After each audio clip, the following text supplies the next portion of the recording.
자, 그래서 이제 차르. 이제 푸틴이 이제 장기 이제 종신 집권을 위해서 이제 여러 가지 지금 머리를 굴리고 있습니다. 네. 이게 덩샤오핑 이런 방식으로 하는데, 러시아가 이제 푸틴 장기 집권 시스템으로 좀 가려고 하고 있습니다. 이거 러시아 망하는 길에 이렇게 하면. 러시아가 지금 어떤 문제가 있냐면은 가끔씩 러시아 친구들도 만나서 이야기도 해보고 하면은 러시아의 문제는 뭐냐? 이게 독재의 문제예요. 독재를 하게 되면요. 저는 독재도 그렇게 나쁘다 생각하지 않아요. 독재도 저는 훌륭한 지도자는요. 장기 집권하는 게 오히려 전 낫다고 봅니다. 왜? 그를 능가할 수 있는 지도자가 없다면 차라리 제일 잘하는 사람이 오래 하는 게 더 그 나라 발전에 도움이 되니까. 단 푸틴 같은 경우는 어떤 문제냐? 푸틴 굉장히 똑똑한 사람입니다. 머리 좋은 사람이에요. 천재야. 그래갖고 러시아를 옐친 때 완전히 무너졌던 러시아를 그래도 다시 제거시키는 푸틴의 역할은 굉장히 컸는데, 문제는 푸틴이 장기 집권을 하는 과정 속에서 정적 제거를 많이 했거든요. 근데 이 정적 제거를 하다 보니까 어떤 문제가 생겼느냐? 좀 똑똑한 사람들, 이런 사람들을 죄다 잡아넣다 보니까 지금 푸틴 내각에 있는 정치인들 중에 멀쩡한 놈이 없습니다. 죄다 병신이에요. 바보들밖에 안 남았어. 그러니까 쉽게 얘기해서 십상시만 남은 거예요. 아부꾼들만. 그래서 푸틴이 있는 기간 동안에 러시아는 그래도 유지가 되겠지만은, 만약에 푸틴이 병으로 죽는다든가 쓰러지잖아요. 그럼 그 후에 러시아 미래는 없습니다. 푸틴을 대체할 수 있는 2인자가 존재하지 않아요. 이게 독재 시스템의 가장 취약점이에요. 물론 이와 똑같은 문제는 중국에서도 일어나고 있어요. 중국의 13억 인구에서 뭐예요? 독재를 하게 되면, 물론 북한도 김정은 마찬가지로 독재를 하게 되면은 자기 권력의 입맛에 맞는 사람들만 줄을 세워버리다 보니까 이 사람이 죽는 순간 전부 다 아부꾼들만 남지 실질적인 행정 능력이 있는 업무 능력자는 안 남아요, 주변에. 근데 러시아가 이 길을 가네요. 러시아 망할 때가 됐구만. 이렇게 됐고, 이집트에다가 홍해 최대 규모의 군사 기지를 짓는답니다.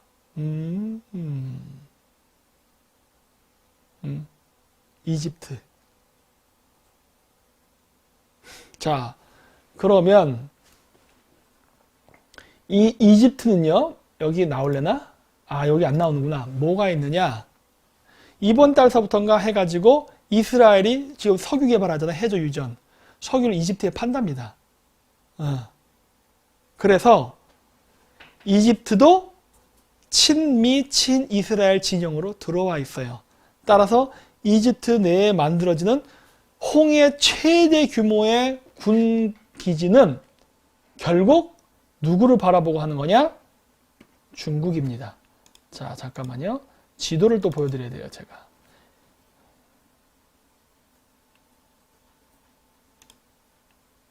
자,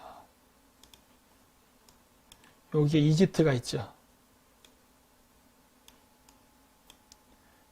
여기에 이집트가 있고 요 밑에가 수단입니다. 그래서 여기 언저리에다가 지금 짓겠다고 하는 건데, 홍해 최대 군사기지라고 하는데, 여기다 군사기지를 짓게 되면 어떠한 지리적 이점이 생기느냐? 자, 보십시오. 여기 지부티. 요 지부티에 중국이 해군기지를 지어놨습니다.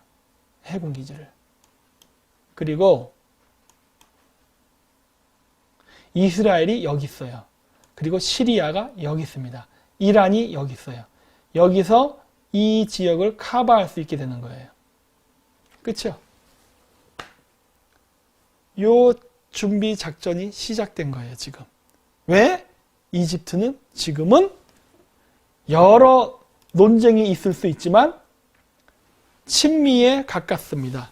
친이스라엘에 가까워요. 지금은. 왜냐? 지금 현 이집트 대통령인 압둘 파타흐 시시, 이름도 되게 늘어요. 압둘 파타흐 시시라는 사람은 그 사람 이전에 있었던 이집트의 대통령이었던 모하마드 무르시를 축출해낸 사람입니다. 모하마드 무르시는 반미, 반이스라엘 대통령이었어요. 그리고 친이란적이었습니다. 그랬기 때문에 시아파 이슬람 테러 단체들과도 긴밀한 교류를 했어요. 아마 솔레이만이랑도 했을 가능성이 매우 높아요. 그랬는데 이 사람이 압둘 파타흐 시시라는 사람한테 축출됐죠. 축출이 됐는데 이 압둘 파타흐 시시 이 사람이 통치할 때 모하마드 무르시라는 사람이 감옥에 있다가 재판을 갔거든요. 근데 재판장에서 갑자기 심장마비로 사망했습니다. 골 때린 자연사예요. 그래서 전 대통령은 지금 죽어 없어졌어요. 재판 도중에 사망했습니다. 예.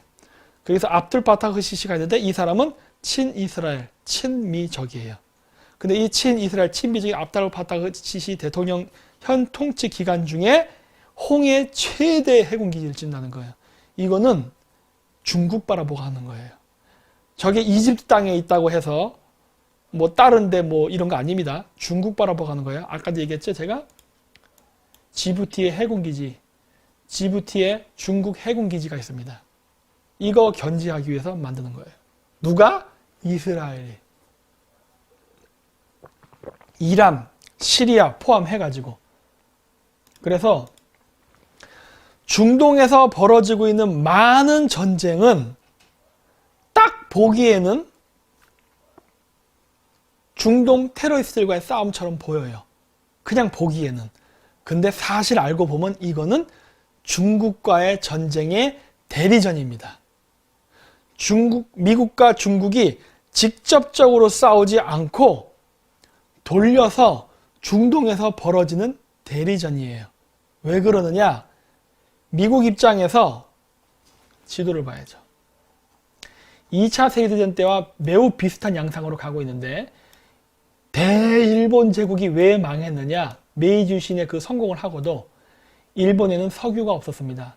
근데 근대화 국가가 됐어요. 더 이상 사무라이가 칼을 들고 설치던 시대가 아니라 총과 대포, 철갑선을 갖고 싸우는 시대가 됐는데 근대 국가를 만든 일본은 그러한 석탄과 석유 같은 자원이 없었어요. 석탄이 있었죠. 부족했지요. 그래서 그 필요한 자원을 모으기 위해서 식민지를 확장했는데 만주에서 지금은 석유가 나지만 그 당시에는 석유를 못 찾았어요. 그래서 어떤 일이 발생했느냐? 미국이 일본으로 수출하던 석유를 끊으니까 일본이 후달거리게 됩니다. 당시 일본이 썼던 석유의 약 80% 가까이가 미국으로부터 왔어요. 그 당시 미국은 산유국이었어요. 물론 지금도 미국이 산유국이 됐죠. 하지만 과거에 산유국이었다가 대규모 수입국으로 했다 지금 산유국이 된 거거든요.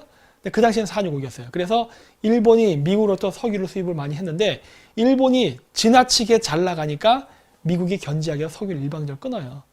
그 때문에 만주 사변으로 만주를 점령하고 중일 전쟁하면서 중앙 본토에서 싸우느라 어마어마하게 많은 자원이 소비되는 이 시기에 미국으로부터 석유가 끊기자 결국 일본 제국은 석유 확보를 위해서 동남아로 진출합니다. 침략을 하게 된다고.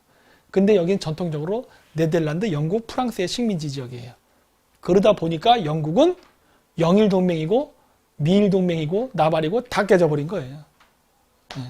그러면서 삼국 동맹이라고 해서 일본, 독일, 이탈리아가 결국 힘을 합치는 면서 자살 게임을 하게 되죠. 근데 이때도 마찬가지예요. 여러분 2차 세계대전 때 미국이 갖고 있던 전투기가 콜세어라는 게 있습니다. 콜세어. 근데 콜세어보다 그 일본의 제로기가 더 좋았어요. 한때는 그 미국의 전투기를 성냥갑이라고 불렀어요. 그 당시에. 왜냐? 총알 몇 방만 맞으면 불이 나버려. 그리고 뿅 떨어져. 그래서 일본의 제로기가 미국의 전투기를 능가했었어요. 그만큼 잘 만들었어. 그럼에도 전쟁에 집니다. 왜 졌느냐? 자원전쟁에서 졌어요. 미국은 일본과 전쟁을 하기 전에 전초전으로 일본 본토와 직접 충돌하는 걸 피하고 왜? 자기도 사상자가 크니까. 뭐부터 하느냐? 자원을 끊는 전쟁부터 합니다. 자원. 결국 자원에 쪼달린 일본이 외교에서 조급함을 보이면서 왜?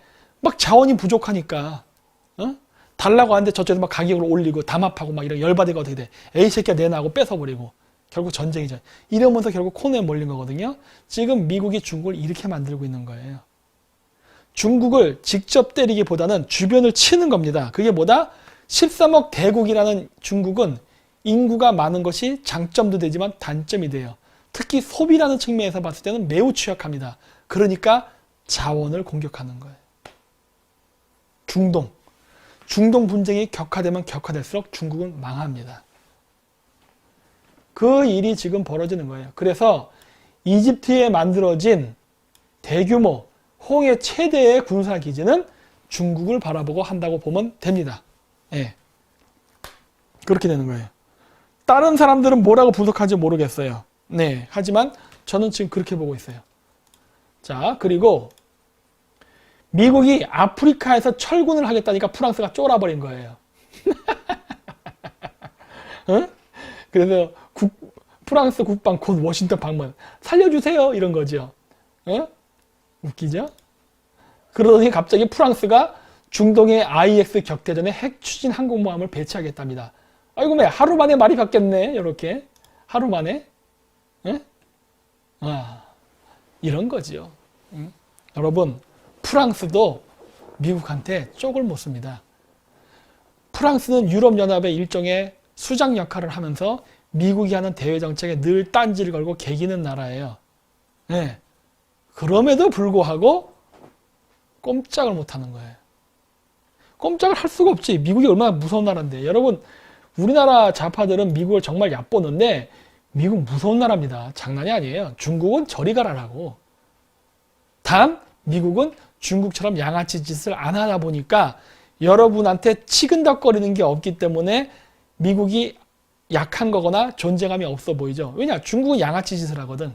그래갖고 맨날 이렇게 찌그락찌그락 괴롭히고 뭐 관광객 안 보낸다고 떼쓰고 이런 협박질 잘하잖아. 그러다 보니까 여러분들은 중국이 굉장히 무섭다고 생각하는데 진짜 무서운 건 미국이에요. 그래서 이렇게 프랑스, 유럽연합의 최고의 종주국인 프랑스조차도 하루 만에 꼬리 내리잖아요. 하루 만에. 이렇게 미국에서 아프리카에 철수하겠다는 말을 하자마자 1월 16일 날 하루 만에 꼬리 내리잖아요. 이번에 이란으로부터 이라크에 있는 미군 기지 2군데 공격당했죠. 공격당하고 나 트럼프 대통령이 기자회견했죠. 기자회견했을 때 뭐라고 이야기했습니까? 응? 트럼프 대통령이 아이시스 격퇴할 거라고 얘기했죠. 프랑스도 격퇴하는데 지금 참여했네. 이렇게 되는 거예요. 무섭죠. 프랑스도 갔어요. 지금 미국이 우리나라한테 뭐라고 얘기하죠? 야, 너희들 호르무즈 해협에 해군 파견해.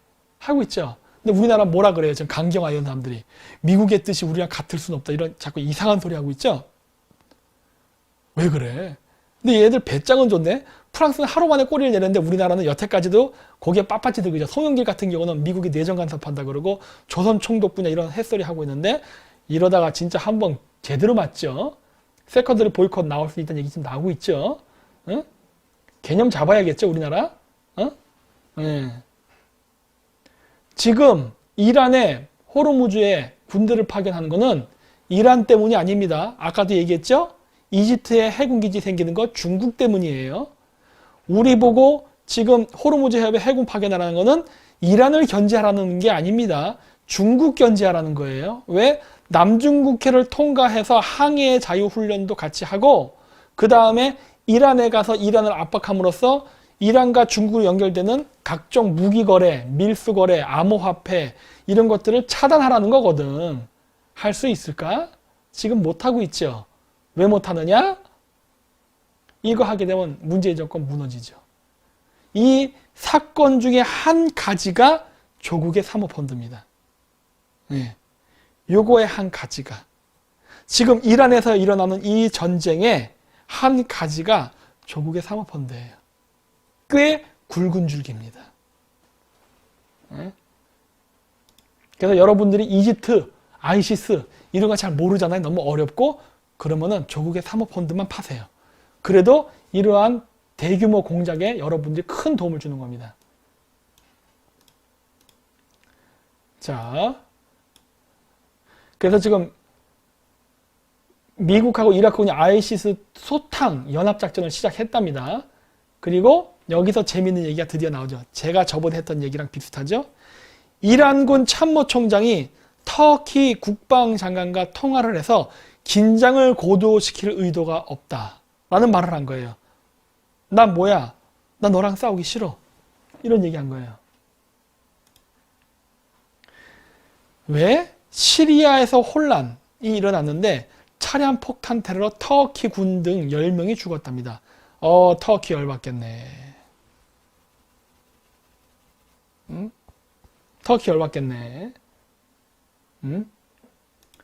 이란 참모총장, 터키, 우리는 너희와 싸울 의사가 없다. 그렇죠? 자, 굉장히 재밌는 뉴스입니다. 제가 예전에 지도 보면서 얘기해드렸죠? 예전 영상 보신 분들은 아실 거예요. 제가 이란 얘기할 때 이란의 요 지역은 이란인이 살지 않는다. 페르시아인이 살지 않는다. 여기는 투르크계 민족이 살고 있다는 얘기를 했죠. 이란. 자, 카스피해에는 석유가 납니다. 이란에서 석유가 나는 지역은 이라크와 이란의 국경지대, 그 다음에 아제르바이잔과 이란의 국경지대, 그리고 카스피해 연안입니다. 요렇게. 이쪽엔 석유 안 나요? 여기에 석유가 나요. 요렇게. 근데 이라크와 이란 국경지대는 아랍인들이 살고 있습니다. 이란인이 살지 않아요. 아랍인이 살고 있고, 카스피에서부터 해가지고 아제르바이잔 이 국경 이 연안에는 투르크계 민족이 살고 있습니다. 즉 이란인이 거주한 지역엔 석유가 안 나요. 그래서 이란이 미국이랑 싸우다가 혼란이라도 나서 자칫 잘못해서 내란이라도 발생한다면 이란은 복잡해요. 이란도 이란계 민족, 투르크계 민족, 아랍계 민족으로 크게 나뉘고 또 그 속에서는 이슬람이 시아파와 수니파로 또 나뉘고 이래요. 그래서 지금의 그 호메니 종교 정권이 만약에 무너지고 독재 정권이 쓰러지면서 혼란이 일어나게 되면 이란도 재수 없으면 4분 5열로 찢어질 수 있습니다. 제가 그 얘기 여러 번 했잖아요. 그럴 때 이때의 중요한 파트너가 누구냐? 바로 터키다. 어디서 방구 소리가 이렇게 크게 나네?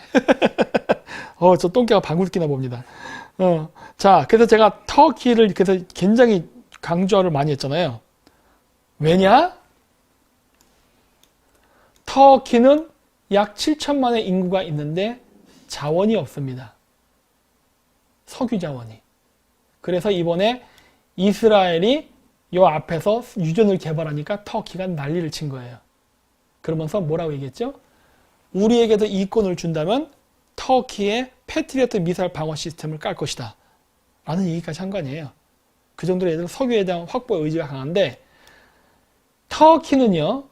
유럽연합에도 속하지 못하고 아랍에도 속하지 못하고 그렇다고 해서 중앙아시아에도 속하지 못하는 어정쩡한 상태의 나라입니다. 지금 현재는. 과거에는 오스만 제국이라 그래서 동유럽, 중동, 중앙아시아까지 광활한 영토를 가진 대제국이었지만 일제세계에 대한 패배를 하면서 다 땅 뺏기고 저 소아시아 반도만 딱 갖게 되면서 어느 쪽 그룹에도 속하지 못하는 완전히 왕따 국가가 돼버렸어요. 지금 현재. 그래서 유럽연합에도 들어가려고 굉장히 노력을 했지만 나토군하고는 움직이지만 유럽연합에 즉 경제적 이득관계는 맺지를 못했고 이슬람 국가도 수니파 이슬람이라는 종교를 기반으로 해서 서로 같은 종이니까 묶으려고 했지만 그것도 실패했습니다. 왜냐? 이 지역이 과거 오스만 제국이 지배했던 지역이잖아요. 그러니까 쉽게 해서 식민지를 당했던 지역이잖아. 그러다 보니까 별로 안 뭉쳐져. 그리고 중앙아시아는 같은 민족계통이긴 하지만 영토적으로 붙어있지 않고 뚝 떨어져 있습니다. 카자흐스탄 석유 많이 나죠. 이 지역. 근데 이 나라는 멀리 있어요. 영토가 붙어있지도 않아요. 그러다 보니까 지금 현재 터키는 아제르바이잔하고 친합니다. 범트루크지 운동이 가장 강력하게 불고 있는 지역이 바로 터키와 아제르바이잔이에요. 근데 이 아제르바이잔의 인구가 약 350만인가 밖에 안 돼요. 400만이 좀 안 됩니다. 그런데 아제르바이잔 바깥 이란 국경에 사는 아제르바이잔 인구는 약 2천만이 넘어요. 2,100만인가 그래요. 그러니까 본토보다 바깥에 더 아제르바이잔 사람들이 많습니다. 그래서 터키는 석유를 원해요. 그래서 이번에 아까도 얘기했듯이 이 지도에 나오는 이스라엘 이 앞쪽에서 유전 개발을 한다 했더니 이 사이프러스의 절반이 터키 땅이거든요. 근데 터키가 야 우리 앞바다야 내놔 이렇게 한 거예요. 그 바다 우리 터키 바다야. 이스라엘은 석유 개발할 수 없어 라고 한 거예요. 그만큼 석유가 고파요. 그런데 만약에 터키 대통령이 패트리어트 미사일 시스템을 받아들이고 그리고 그 조건으로 이란이 말을 안 들을 때 이란 영토를 잡아서 요 아제르바이잔과 터키 사이에 아르메니아라는 국가가 있습니다. 그래서 아제르바이잔과 터키도 연결이 안 돼 있어요 지금. 그리고 아르메니아랑 아제르바이잔은 숙적입니다. 서로 미워하고 증오해요. 근데 여기 보시면은 요거 보이세요? 조그만 거 요거 아제르바이잔 땅입니다. 아제르바이잔 땅인데 중간에 아르메니아가 폭 막았어요. 그래서 여기 섬처럼 아제르바이잔 땅이 하나 있습니다.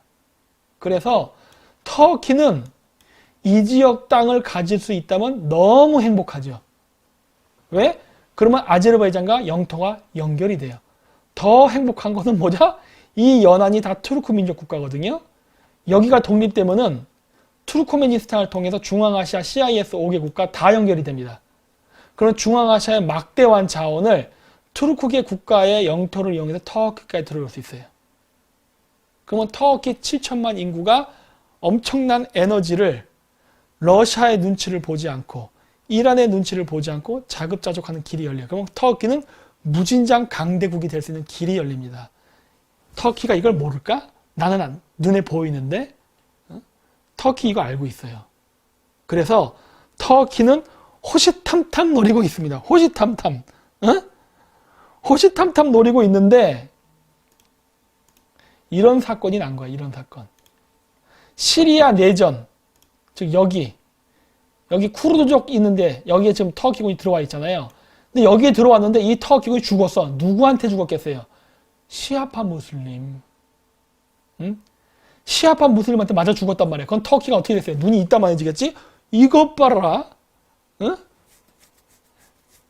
이게 그 투르크계 민족들은요 한국인하고 조금 다릅니다. 육식동물이라서 싸움이 나잖아요. 그럼 우리나라는 오고고 숨지요. 얘들은 싸움이 나면 눈이 빛나기 시작해요. 싸움 났다. 어떻게든 자기들 거기 끼어들어서 싸움하려고 난리를 친다고. 그만큼 호전적이에요. 이란 죽죠 진짜. 그러니까 이란이 바로 하는 거예요. 야야야 우린 싸울 일도 없어. 미안 실수 이러는 거예요 지금. 꼬리 빼는 거야. 왜? 터키는 언제라도 여기를 치고 싶거든. 언제라도. 범트루크지 운동을 왜 합니까? 이거 하려고 하는 거거든. 터키가 미국의 비호하에 아예 합법적으로 이란을 침략해서 조져버릴 수 있는 순간이 오는 거거든. 얼마나 터키가 원하는 건데. 이거를 이란이 자칫 잘못하다 열어주는 거니까 길을. 그러면 터키가 개떼가 좀 올라간다고. 이란 못 이겨요 터키 애들한테. 전쟁 집니다. 네. 그리고 그렇게 되면 어떻게 된다? 중동에 있는 시아파 이슬람은요 박살나는 거예요. 투르크는 수니파 계열이거든요. 네. 무시무시한 거라고. 물론 트럼프가 이거 용인하지 않을 거예요. 왜? 지금 이란이 멸망한다면 중동에 평화가 오고 그럼 미군 기지를 주둔하기에 어떤 명분이라는 게 사라지기 때문에 안 돼. 하지만 굉장히 지금 터키는 이거를 노리고 있습니다. 제가 바라보는 여기 이거 이스라엘 유전 개발 이 사건을 저는 어떻게 지금 보고 있냐면 아마 터키는 이스라엘의 유전을 뺏는 쪽으로 가지는 않을 거예요 아마. 대신에 여기 달라고 할 겁니다. 여기 달라고 할 거예요 여기. 응. 저기 받으면 어마어마한 이권이 들어오는 거거든. 그리고 그렇게도 바라던 중앙아시아로 진출하는 교두보가 마련되는 겁니다. 저 중앙아시아로 진출한 교두보가 마련되면 어떻게 된다? 카자흐스탄이나 투르크메니스탄이 러시아 쪽을 통해서 파이프라인이 갑니다. 그래서 유럽으로 수출을 해요. 그러니까 유럽 수출을 하는데 러시아 파이프라인과 러시아 영토를 통과해요. 아니면 중국을 통과합니다.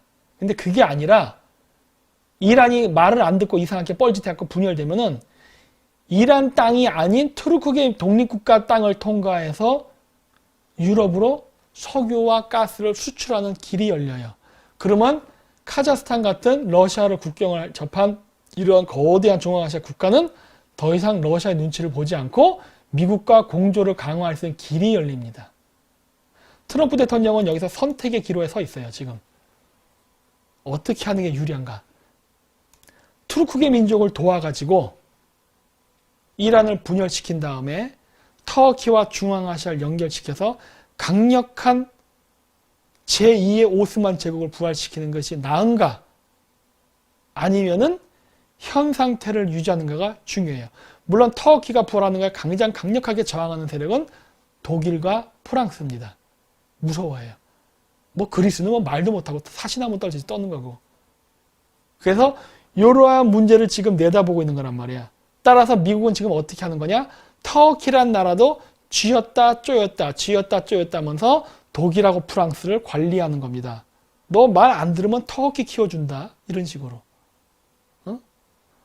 그리고 터키가 키우면서 유럽 애들은 너 터키 봤지? 더 키울까? 이런 식으로 하는 거지.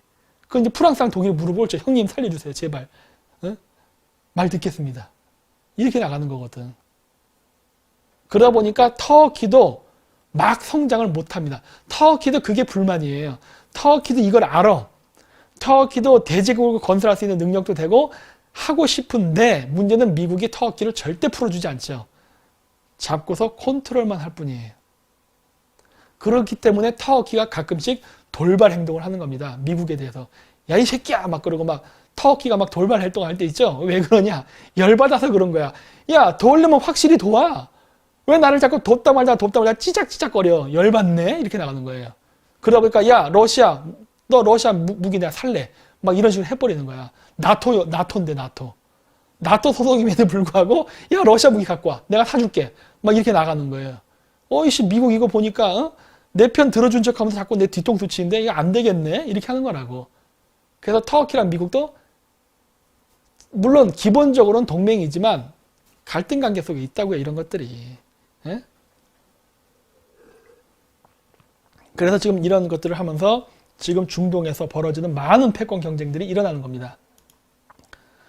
그래서 이제 보수혁신 갈등 속에 이런 로하니가 차기 최고 지도자에 가깝다. 이 로하니가 나타나면 이제 이란은 난리가 나는 거죠. 종교 대통령이 로하니는 지금 대통령이에요. 로하니. 카자흐로 로하니죠. 정신문명 뭐 이런 소리인데 의미가. 여태까지는 종교 세력 때문에 그리고 러시아 혁명수비대 때문에 이란 혁명수비대 때문에 실질적인 이란의 행정부가 움직이질 못했는데 이번 사건을 계기로 지금 치고 올라오려고 하는 거죠. 이것도 좀 두고 봐야 됩니다. 이란은 혼란으로 들어갈 거예요. 이란이 혼란해지면 혼란해져서 국제효과도 올라갈 수 있고 그리고 이란이 혼란해지면 혼란해질수록 이란 내에서 생산되는 석유의 생산량은 줄을 수가 있습니다. 네. 그럼으로써 중국을 연맥일 수 있거든. 그쪽으로 갈 거예요. 즉 답이 안 나오는 전쟁이 벌어질 겁니다. 답이 안 나오는 전쟁. 그리고 이건 또 국내 뉴스인데 여기 섞여서 들어갔는데 재밌는 게 민주당의 영입 임재 구호가요. 세계은행 출신이랍니다. 이야, 국제경제통. 이거 뒤에 카자흐스탄 깃발이 보이네? 응? 아프리카 개발은행. 그리고 세계은행에서 중국 담당 서임이 이코노미스트로 중국 재정, 근대화 사업, 제14 경제개발계획 수립 자원을 지휘하고 있다. 그림 다 나왔네. 뭐예요? 1대1로? 1대1로네. 아프리카가 나왔죠? 여기 아프리카 개발은행. 아프리카 개발은행은 왜 나왔을까? 1대1로. 1대1로가 유라시아 대륙만 통과하는 거 아니거든요? 그거 아프리카로 연결됩니다. 아프리카까지 1대1로를 연결하는 프로젝트가 있어요. 이 여자는 거기를 다 갔었네. 지금 문재인 정권의 의도가 다 보이죠? 응? 자, 그럼 문제는 자유한국당은 영입하는 인재 중에 이런 사람들 있나요? 지금 뭐 하고 있습니까? 여기에 대항할 수 있는 사람을 찾아야지. 안타깝습니다. 안타까워 진짜. 하는 일이라고는 진짜. 워싱턴 일각서 미일 연합사령부 필요성 제기합니다. 한미 사령부를 무시해버리는 거죠, 이제. 왜? 우리가 협조 안 하니까. 이거 미일 사령부 생기면 안 돼요. 네? 못 생기게 해야 되거든. 근데 지금 생기려고 하는 것 같아. 네? 지금 큰일 났어, 지금. 우리나라가 이 정도 상황까지 왔어요. 이 정도 상황까지 온 이유는 뭐다? 정부도 반중 친밀 안 하고, 좌파는 당연히 안 하고, 우파 국민마저 반중 친밀 안 하기 때문에 그래요. 우파 국민마저. 그러니 어떻게 돼요? 한국 패스, 미일 사령부. 이렇게 가는 거라고. 이 모든 일들이 다 중국 때문에 일어나는 건데, 반중 친밀 안 하시지 않습니까? 이란이 꼬리 빼고 있는 거고, 이건 뭐 미국이 이란 제재, 유럽 이제 조지는 거고, 이거 얘기했죠? 북한 개별 관광 구상에 한국 세컨드 보이콧 대상이 될 수 있다. 있죠? 북한은 지금 미사일 개발한 나라인데 당연히 하면 안 되지. 이거 같은 얘기고. 한번 통과할게요. 자, 최근에 대만에서 차잉원 민진당이 승리를 했잖아요. 근데 여러분 이 기사 아실지 모르겠지만 요 며칠 전입니다. 한 15일 전, 2주 전에 대만에서 헬리콥터가 떨어졌는데 거기에 대만의 관련 군 장성 8명이 죽은 사건이 있었습니다. 대만군 사상 최악의 항공사고랍니다. 대만 선거 전에. 이거 우연의 일치일까? 네. 이 사건. 군 장성권 3명과 참모진 등등 해갖고 굉장히 중국 대만 군사력의 중요한 사람들이 8명이야, 더 8명. 응? 이건 중국의 마사지랑 관련이 없을까요? 모릅니다. 난 몰라요. 여기 그런 거 안 써 있으니까. 하지만 대만에서 선거 전에 뭐가 있냐? 중국 애들 전략 중에 무엇이 있냐면은 중국은 하나의 중국을 주장합니다. 일국 양제 시스템을 지금도 얘기하고 있어요. 근데 만약에 대만이 독립국가를 만들려는 의도가 보인다 그러면 전쟁도 불사한다는 게 중국 공산당의 정책이에요. 음모가 아니라 진짜입니다. 그래서 대만이 독립선언을 하는 순간 진짜 무력 전쟁도 한다는 시나리오가 있어요. 실행을 하냐 못하냐 문제지. 근데 차잉원은 대만의 독립을 강력히 주장하는 사람이 있죠. 재선이 됐습니다. 근데 이미 선거 결과가 슬슬 중국이 지는 쪽으로 나왔어요. 친중파 국민당 쪽이 지는 쪽으로. 그렇다면은 계획이 실행이 될 수 있을지 없을지는 모르나 만의 사태를 대비해서 대만을 침공하는 사태가 만약에 벌어진다면 그 시나리오가 진짜 그 작전대로 대만의 군 수뇌부는 없는 게 좋겠죠? 그래야 지휘부가 혼란이 올 테니까. 근데 어쩌면 이렇게 우연의 일치인지 몰라도 선거 전에 이렇게 대만의 군 참모부가 8명씩이나 사고로 죽는 사태가 발생했냐는 거예요. 난 이게 우연일까 하는 거예요. 이상하지 않으세요? 네. 이상하다는 거야. 네. 그래서 이거는 뭔가 굉장히 관련이 있을 거라고 추정을 합니다. 증거는 없어요. 의심만 할 뿐이지. 하지만 분명히 관련이 있을 것이라고 보고 있어요. 네. 그리고 요거. 자, 요건 직접 여러분이 가서 보세요, 그냥. 예. 이번에 박결 새벽당 대표가 그 방송 출연해서 얘기한 건데, 여기서 제목에 18세 선거 똥볼 쳤다는 얘기가 나오는데, 이건 뭐냐면, 반중 친미를 하게 되면은 오히려 유리하다는 이야기를 하는 겁니다. 반중 친미. 뭐냐? 지금, 심상정이 같은 사람은 3천만 원을 20세 이상 청년들에게 줘가지고, 그러니까 결국 돈으로 표를 파는 거 아니에요, 지금. 20세 이상 청년들한테 3천만씩 주고서 투표권을 어떻게 보면 파는 거 아니에요, 이거. 이것도 불법이지, 진짜. 어떻게 보면. 근데 이런 행위를 하고 있는데, 거기에 또 선심성으로 뭘 한다? 16세 이상까지도 선거권을 주겠다고 하는 거예요. 즉 젊은 애들 표를 자기네들이 왕창 쓸어 모을 수 있을 것 같으니까 지금 이러한 선거제도를 아니면 그런 선거 공약을 거는 겁니다. 젊은 애들은 무조건 우리를 찍을 것이다. 따라서 투표 연령을 낮추면 낮출수록 우리는 더 많은 표를 얻을 수 있을 것이다. 플러스 조선족, 중국 이민자들. 이 계산 하에 지금 움직이고 있는 거라고. 그런데 문제는 뭐다? 이 젊은 애들은요, 반중 정서가 90% 이상입니다. 그래서 우리가 반중 프레임으로 이 선거를 끌고 가면요, 오히려 그 젊은 층을 우리가 흡수할 수 있게 되는 거예요. 흡수할 수 있게. 그래서 반중 친미 이 어젠다가 무진장 중요한 거야. 선거 우리 그 역학공학적으로 유리해요. 여러분 16세 이상, 예를 들어 된다 치고 얘기해요. 16세 이상까지 만약에 선거권을 가졌어요. 그런 애들 상대로 여러분들이 그 전통적인 보수의 방식으로 여러분 문재인은 빨갱이입니다. 여러분 문재인은 공산주의자입니다. 뭐 종북주의자 얘기한다 해서 이 16세 이상의 애들이 들을 것 같아요? 막 그러지. 여러분 저 문재인 정권이 중국하고 모든 사업을 다 맺고 있습니다. 그리고 여러분이 좋아하는 컴퓨터 게임까지도 들어왔습니다. 여러분들이 거래한 사이버머니 전부 중국 겁니다. 여러분이 좋아하는 게임 중국 회사에 팔렸습니다. 이게 더 효과 커요. 이렇게만, 이거 별거 아닌 것 같죠? 이런 얘기만 해도요, 쟤네들은요, 다 돌아섭니다. 어마어마하게 우리에게 유리한 상황이에요. 네. 그리고 16세한테 투표권을 준다는 거는 성인으로 인정해 주는 거네? 그러면 19금 풀고 16금으로 낮춰야지. 성인영화까지. 아닌가? 투표권만 주면 뭐해? 성인 인정해 줘야지. 얘네들 이상한 짓 하네?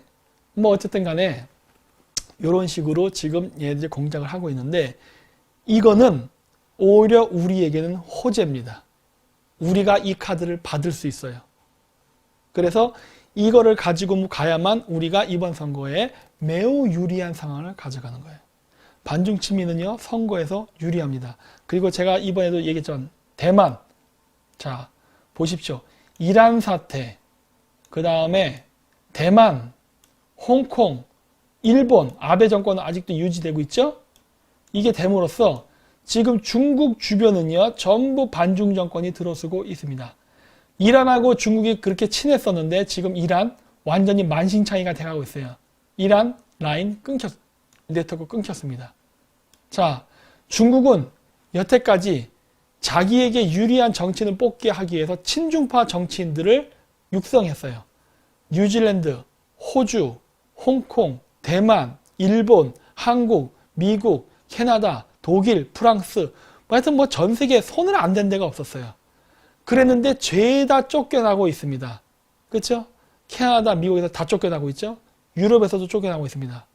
뉴질랜드, 호주 다 쫓아냈고 홍콩에서 친중파 의원들이 확 밀려났어요. 선거에 졌어요. 그렇게 공작을 했음에도 불구하고 대만도 중국이 그렇게 공작을 했음에도 불구하고 결국 민진당이 이겼습니다.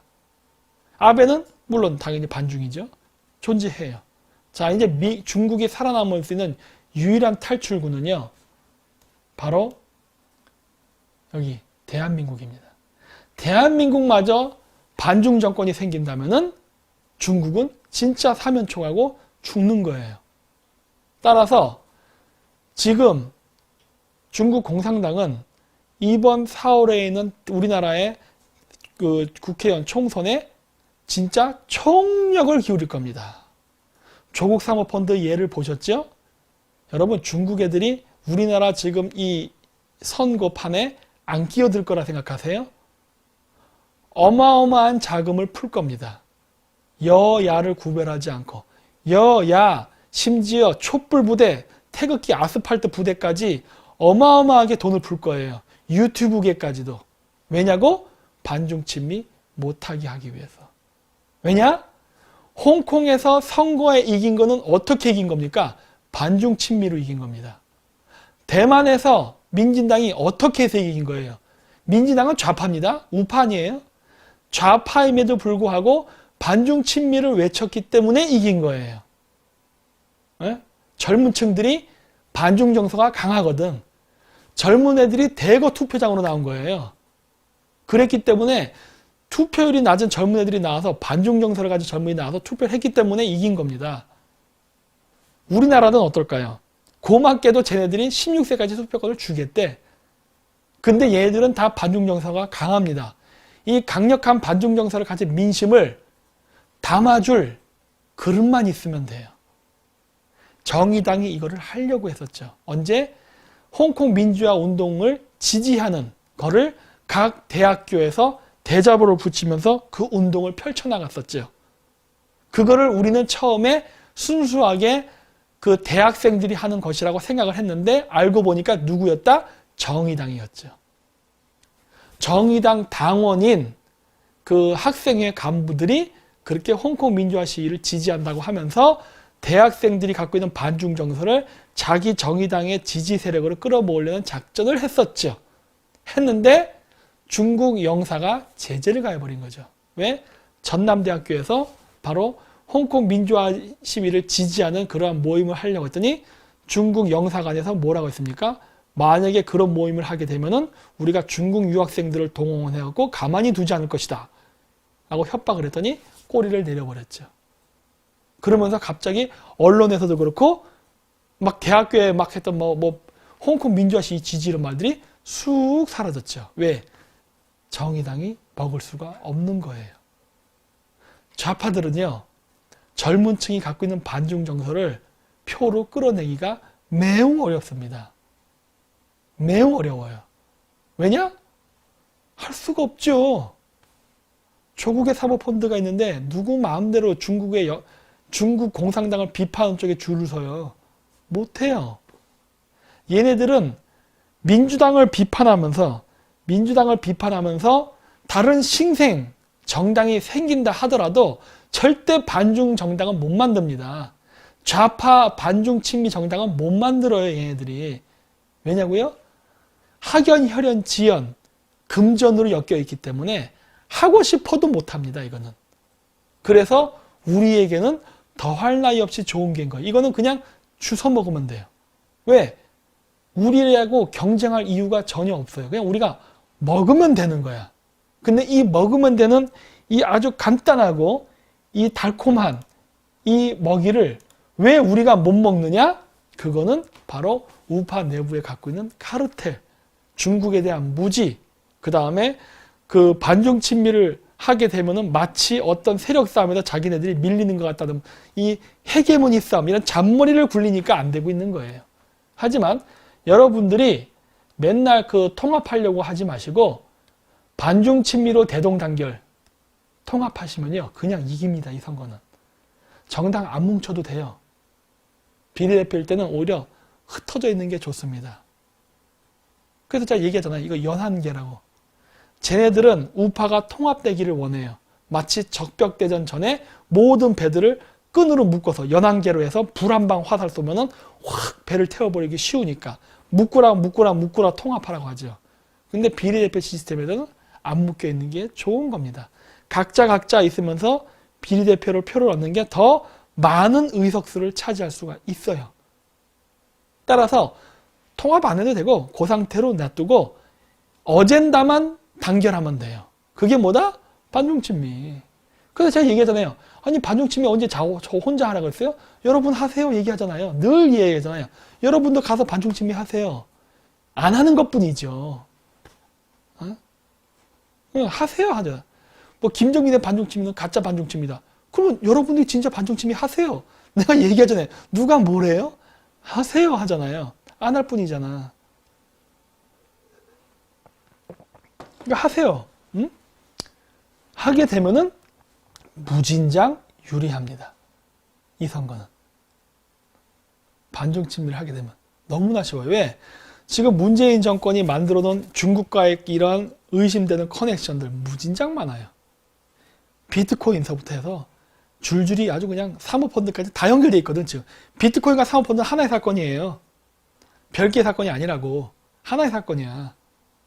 이런 것들이 무진장 많은데 무진장 많은데, 이게 대세가 된다면 혹시 압니까? 우리가 몰랐던 정보를 제보를 받을지 되거든요. 선거 직전에 그러한 비리 사건만 터져도 선거는 한 방에 뒤집을 수도 있거든요. 예를 들어 비트코인 대북송금 사건, 조국 사모펀드가 어떻게 중국하고 연결되어 있었는가, 박근혜 대통령 탄핵 때 중국 공안이 어떻게 개입했는가, 이런 것들, 이게 정보가 있을 텐데 분명히 이런 것들이 뭐 아시잖아요. 미국과 공조할 수 있는 정당만 있다면 그러한 정보는 하늘에서 뚝 떨어질 수도 있겠죠. 그냥 툭 어느 날 집에 와보니까 웬 보따리에 정보 더미가 있네. 오, 선거는 한 방에 뒤집을 수도 있어요. 단 그거를 할 수 있는 사람이 있어야 됩니다. 그리고 반중 친미를 할 수 있는 정당이 생겨야 되고, 반중 친미 할 수 있는 정당이 있다면요, 혹시 압니까? 미국하고 공조가 가능할지. 그리고 여러분들 그렇게 미국 가는 거 좋아하시잖아요. 혹시 압니까? 미국에서 초대할지. 이런 것들이에요. 몰라. 저는 미래를 알 수가 없어요. 하지만 여러분들이 반중 친미만 정확히 한다면 선거 전에 초대받을 수 있는 거 아닙니까? 한번 만날 수 있는 거 아니에요. 그래갖고 우리가 반중 친미를 하니까 우리를 도와다오.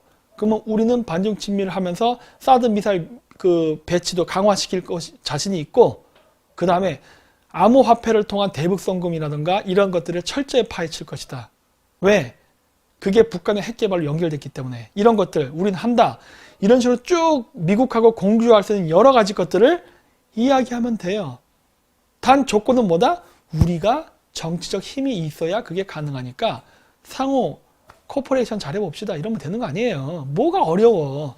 간단하다니까요. 거래는 쉽습니다. 자리만 마련된다면. 그 자리를 못 마련할 뿐이지. 하지만 그 자리가 마련된다면 상당히 유리하게 끌고 나갈 수도 있죠. 상당히 유리하게. 그래서 여러분들이 굉장히 현명하게 그리고 전략적으로 생각하셔야 됩니다. 여러분, 싸울 때 흥분하면 진다는 말을 많이 합니다. 진짜로 싸울 때 흥분하잖아요? 흥분하면 숨만 쉬어도 지칩니다. 복싱하는 애들 보세요. 화 안 내고 흥분 안 하고 잽을 아무리 얻어 터져도 눈탱이 밤탱이가 돼도 얻어 맞는 거를 쳐다보면서 끝까지 상대방이 약점을 노출할 때까지 기다립니다. 냉정함이에요. 여러분들이 지금 이 싸움, 저들과의 싸움을 하는 데 있어서 여러분들이 그냥 단순히 감성팔이식으로 대항을 하게 되면은 여러분은 싸움에 집니다. 왜? 싸움은 감정적으로 무조건 지게 돼 있어요. 이럴 때일수록 차가운 머리를 가지고 냉정하게 봐야 돼요. 현실을. 조용해야 됩니다. 오히려 조용한 게 더 무서운 거예요. 무는 개는 절대로 짖지 않습니다. 안 무는 개가 앙앙앙앙 짖는 거예요. 똥개들이나.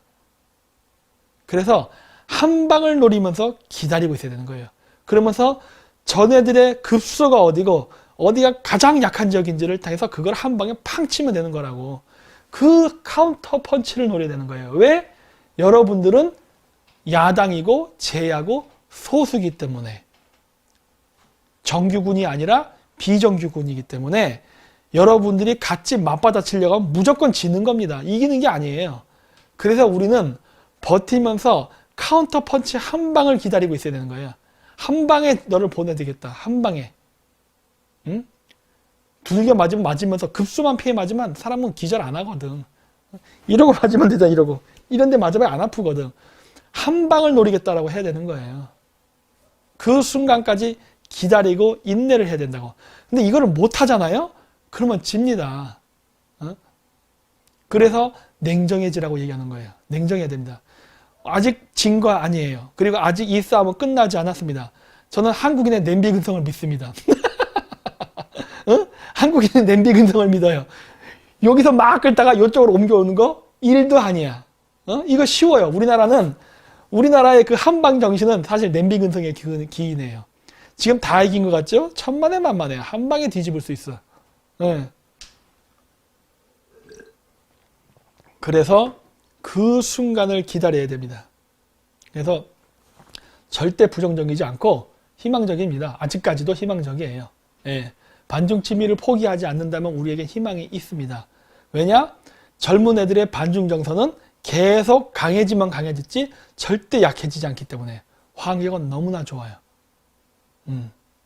그리고 이러한 것들을 담을 수 있는 그릇, 정당이 있어야 되고 그러한 사람들과 미국이 함께 동조를 한다면은 그래도 확률은 더 높아지겠죠. 뭐 그렇다고 해서 우리가 뭐 다수석을 차지한다 이런 건 아니에요. 그런 건 바라지도 않습니다. 배가 이렇게 기운 거를 다시 이렇게 방향을 바꾸는 데는 어마어마한 시간이 걸립니다. 이거 막 돌려도 배가 천천히 돌잖아요. 한 번 돌린 방향을 다시 방향을 돌리는 데는 상당히 시간이 걸린다고. 그렇기 때문에 완전히 다수석을 차지하는 건 불가능하지만 적어도 우리가 원하는 의석만큼은 차지해야 되지 않겠습니까? 한 120석에서 130석 정도까지는. 뭐 혹자는 이번 선거에서 민주당이, 그러니까 문재인 정부의 똥탕을 많이 쳤기 때문에 200석도 가능하다고 보지만 저는 그렇게 안 봅니다. 예, 국민 정서가 자유한국당을 받아들일 만큼 아직 문이 열리질 않았어요. 그렇기 때문에 민주당에서 이탈하는 표를 자유당으로 끌기는 아직은 무리가 있어요. 저는 그 담을 수 있는 그릇이 반중친미라는 어젠다를 가진 정당만이 이거를 받아들일 수 있는 게 된다라고 보는 거예요. 그렇기 때문에 얘네들이 지금 일어나는 중국 애들이 우리나라에서 부동산을 사면서 부동산 가격이 뻥튀기 되는 거, 의료보험 중국인들이 죄다 써가지고 의료보험비가 고갈되는 거, 그 다음에 중국 사람들이 우리나라에 와가지고 의료 관광하면서 피를 죄다 써갖고 우리나라가 다른 선진국보다 헌혈을 그렇게 많이 했는데 불구하고 피가 부족해지는 사태, 매년 실종자, 여성 실종자는 자꾸 증가하는 이런 이상한 일, 이런 것들을 갖다가 우리가 당장 당하고 있는 현실이거든요. 이 현실만 우리가 계속 알리고 해도 우리 선거 이겨요. 네. 뭐 선거 활동이 별거 없습니다. 우리는 지금 중국 공산당 자제들이 우리나라에 들어와서 부동산 사고 호화 쇼핑하면서 하는 갑질 온갖 행패만 보도해도 우리 그냥 이겨요. 네. 그래서 얘네들이 자꾸 이거를 못하게 방해하는 겁니다. 왜? 반중을 이야기하고 반중 정서가 퍼지면 퍼질수록 쟤네들은 선거에 불리하거든. 아까 어떤 분이 여기 댓글 썼는데 김 박사님은 3년 동안 뭐 하셨어야 하는데 저 때문에 3년 동안 우리나라의 반중 정서가 무진장 퍼졌습니다. 이건 저의 성공이나 업적이라고 봐요. 왠지 아세요? 누가 반중 얘기했어요? 요즘 조금 떠들긴 하지만 저희처럼 강력하게 반중한 사람은 없잖아요. 더구나 저만 반중을 하는 게 아니라 아예 반중을 할 수 있는 유튜버 사단을 만들어버리고 있지 않습니까? 조직을 만들려고 하고 있잖아요. 이렇게 한 사람은 없잖아요. 가끔씩 테마로 한두 번은 얘기한 적은 있어도 우리처럼 조직적으로 조직을 만들고 조직적으로 컨텐츠를 만들는 경우는 없잖아요. 어떻게 보면 우리가 유일하죠. 이게 저의 업적입니다. 왜냐? 이것 때문에 그 여자 어떤 유튜버 중국 뭐 어쩌고 얘기했다 하루 만에 반성문 쓰고 사과 방송 올렸죠? 이런 것들이 업적인 겁니다. 젊은 애들 사이에 중국을 칭찬하는 말이 나오면 아주 그냥 인기 유튜버라도 매장당하게 만들 수 있을 정도로 강력한 반중 정서를 만들어낸 거는 어떻게 보면 저희의 성공이에요. 그 젊은 아이들이 제 이름을 몰라도 돼요. 김정인 박사 이걸 반중친미 이런 거 없어도 됩니다. 그냥 그러한 정서가 자리 잡히게 했다는 거에 대해서 큰 의의를 갖는 거예요. 대성공이죠. 근데 단순히 이것도 기분적으로만 우리가 이겼다라는 스트레스 해소식의 그게 아니라 이러한 정서를, 이 에너지를 이제는 우리가 진짜 이기기 위한 투표로 연결을 시켜야 되는 거죠. 그렇기 때문에 더 많은 젊은 사람들에게 이러한 우리의 그 반중 어젠다를 끊임없이 알려야 됩니다. 끊임없이 알리면서 왜 우리가 얘기하는 반중 친미가 단순히 중국을 혐오해서가 아니라 중국 공산당이 하는 이런 악행들을 보라 해요. 그리고 이 악행에 대항해서 얼마나 많은 나라들이 싸우고 있고 승리하고 있는지를 보고 배우라는 겁니다. 우리도 저러한 그 승리한 사람들의 대열에 낄 수 있는 가능성이 있는데 스스로 4대주의 때문에 무릎을 꿇지 말라는 겁니다. 우리보다 더 열악한 홍콩도 성공했고 대만도 이겼습니다. 한국이랑 못할 게 뭐가 있습니까? 올림픽에서 우리가 대만, 홍콩보다 순위가 압도적으로 높잖아요. 그만큼 등치도 세고 힘도 세다는 거죠. 근데 홍콩, 대만 사람보다 못하다면 이거는 얼마나 쪽팔린 일입니까? 우리가 이길 수 있는 거죠. 그렇기 때문에 우리가 아직 진 게 아니고 3개월이라는 시간이 남았기 때문에 여러분들이 더욱더 반중 친미에 대한 이 어젠다를 확산을 시켜 주십시오. 네. 그러면 우리는 이번 선거도 절대 부정적이지 않을 것이라고 봅니다. 그리고 나서 다음번 대통령 선거 때 바꾸면은 그러면 되는 거예요. 이게 민주주의의 단점이죠. 시간이 걸립니다. 바꾸는 데는. 그래야만 우리가 원하는 다시 제대로 된 세상, 그리고 미국과의 한미 공조를 기반으로 제가 예전에 얘기했던 그런 거 있죠? 수출을 한미 군사 동맹을 통해서 확대시키는 방안, 이런 주옥 같은 정책들을 실현하면서 우리나라를 세계 2대 강대국 반열에 올릴 수가 있어요. 방법이 있습니다. 구체적인 방법까지 다 알고 있어요, 저는. 이게 실현이 가능해요. 근데 이 방법을 실현하려면은 절대 민주당이랑은 못 가요. 민주당으로서는 이걸 할 수가 없습니다. 그렇기 때문에 그 얘기를 하는 거예요. 그래서 오늘 이걸로 해서 이제 마치도록 하고 다음 주 수요일 날, 일요일이죠. 일요일 날, 이번 주 일요일 날 또 이제 그 반중 유튜버의 그 만남 해가지고 이번에 민병일 씨랑 같이 하게 될 겁니다. 그리고 제가 나중에 얘기할게요. 그 다음에 이번 주 일요일 날 또 9시에 방송이 있으니까 그때도 또 많은 시청을 바라고 끝까지 반중 친미를 하는 초심을 잃지 마시고 여러분들도 끝까지 밀어주시기 바랍니다. 오늘 슈퍼챗 되는 데서 해서 그런지 몰라도 많은 분들이 슈퍼챗 쏴주셨는데 여기다 많이 안 쏘셔도 돼요. 왜냐하면 아시지 않습니까? 이쪽에서 구글에 협조적이지 않기 때문에 제가 받기가 상당히 어려워요. 그러니까 다른 애들도 많이 있지 않습니까? 저희가 소개했던 반중 유튜버들 있죠? 그런 쪽으로 좀 분산을 해 주십시오. 예. 그래서 그쪽에다가도 많이 슈퍼챗을 쏴가지고 우리 지금 자라나는 반중 유튜버 새싹들이 경제적으로 고생하지 않게 그쪽으로 많이 지원을 해주시고 하면은 저도 편합니다. 왜냐? 그 아이들을 생계를 책임지면서 가는 건 저도 힘든 거예요. 그러니까 자생적으로 독립이 가능하게 그쪽으로 많이 분산을 좀 시켜주십시오. 네. 그래서 이걸 마치도록 하겠습니다. 네. 안녕히 가십시오.